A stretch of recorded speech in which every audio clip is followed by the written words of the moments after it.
as well as local newspaper reports were used to support this definitive account.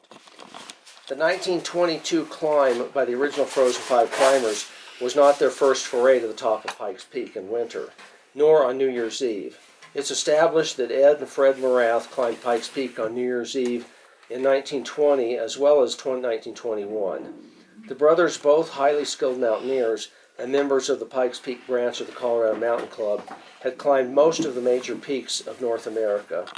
In the 1920 climb, they returned from the summit before midnight, but in 1921 they spent the night in the summit house. Outside of New Year's Eve, the Morath brothers were also joined by Willis McGee on a number of winter climbs. In fact, the Morath brothers had climbed Pikes Peak 31 times with a number of winter ascents in the mix prior to 1922. Contrary to common belief, the 1922 climb wasn't a spontaneous event, but was planned well in advance. It appears the Morath brothers hatched the plan during their 1921 climb or shortly thereafter. The idea was to hold a New Year's Eve watch party for the benefit of the community. The two had decided to climb Pikes Peak to again usher in the new year. However, this time would be a little different. They would pack an assortment of rockets and flares up the mountain for a unique spectacle the locals would never forget.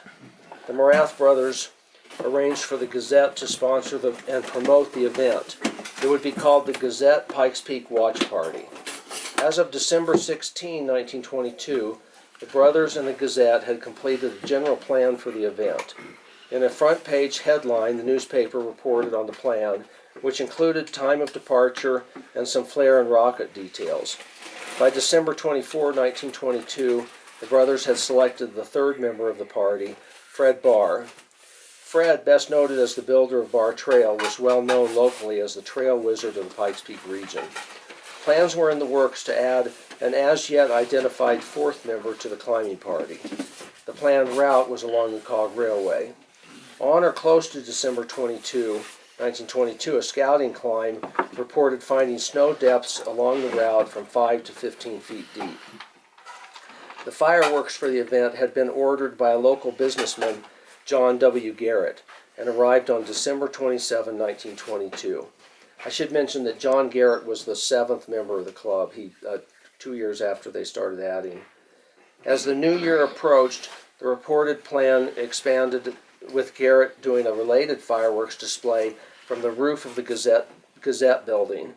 More specifically, his watch party on the roof of the Gazette building at the stroke of midnight would set off 2 giant bombs which he had procured.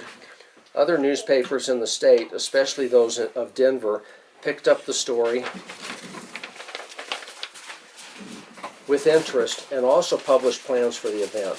The planned event was also attracting national interest, with letters having been received from Omaha, Nebraska, Kansas City, Missouri, and New York City.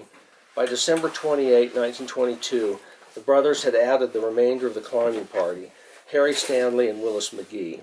Both avid mountaineers, Willis had climbed previously with the brothers, and Harry, a noted local photographer and also a member of the Colorado Mountain Club, became the official photographer for the climb. Permission had been received from the Stewart brothers, then in charge of the Summit House, to allow access to the Summit House for shelter. The December 28 article in the Gazette states, "The skies being clear at midnight, the flares will be lighted. Rockets will pierce the heavens, and 1923 will be ushered into the Pikes Peak region in the most novel and unique manner in its history." On December 30, the Gazette reported that betting on the success of the Pikes Peak display party was prevalent downtown last night, Garrett giving odds that the party would reach the summit and put through the program. The rockets used by the club were not strictly for display, but also conveyed information to those watching below. A planned 9 p.m. green rocket would be fired to communicate all's well. A second green rocket was set aside to be fired after midnight, signaling trouble.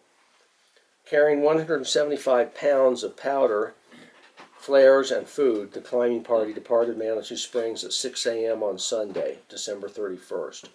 Following the Cog Railroad tracks, the group noted a temperature of 2 below zero at the halfway house. The temperature continued to fall, and the winds increased in velocity as they climbed higher. 8 hours after starting, they arrived at the summit in an exhausted state.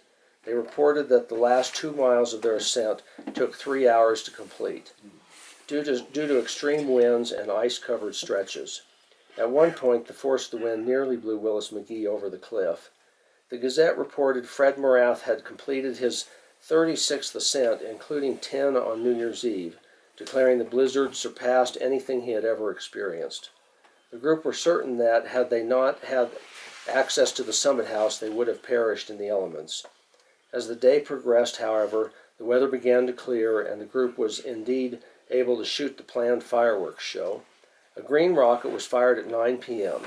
This 9 o'clock rocket would later become a tradition of firing 5 rockets or flares on the 9 p.m. hour to honor these original Frozen 5 climbers. Skies were clear at 11:30 p.m.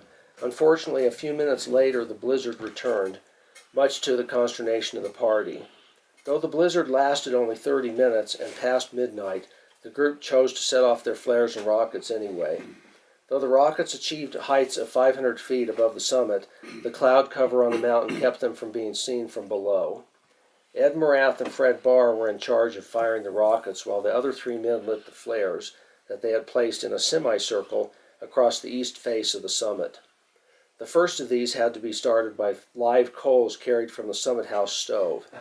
Since the flares burned for a period of time, viewers from below saw flashing on the summit when the clouds lifted at 10 minutes after midnight.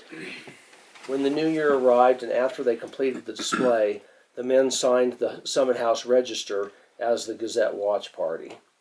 It continued to snow through the night, and the dense clouds obscured the first sunrise of the new year. They began their descent back to civilization at 9:30 a.m. on New Year's Day, arriving in Manitou at 1:30 p.m. The descent took 4 hours, and the group was exhausted by their battle with the elements. Having completed what would later become an AdAmAn tradition, the first climb was dubbed probably the most unique New Year's Eve watch party of its kind ever held in the Rocky Mountain region. Noting the enthusiasm of the community in March of 1923, the group met again and decided to form an official club to carry on the climb and fireworks show annually. Fred Morath had the idea to add 1 man each year and call the club the AdAmAn Club, with the spelling stylized with the A's representing mountains in the form AdAmAn.